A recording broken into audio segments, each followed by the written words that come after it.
જીવનના હર સવાલોમાં, મનના હરેક જવાબોમાં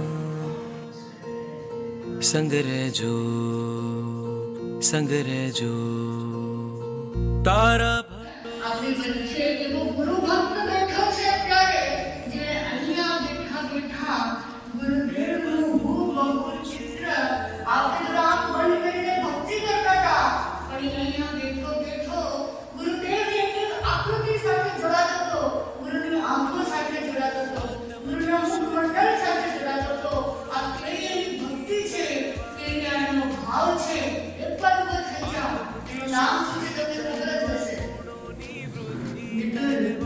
આ મિતુલ એટલે શું ખબર છે? મિતુલ એટલે નાનો, સ્મોલ. મિતુલ એટલે કે પણ આ મિતુલ ભલે અર્થ નાનો થતો હોય, પણ આ દેખાડે છે તેનો ભાવ, એનો હૃદય અને એનો આત્મા કેટલો વિરાટ છે. પાપા પગલીઓ લેવા તું આવશે, રાહ જોઈ મેં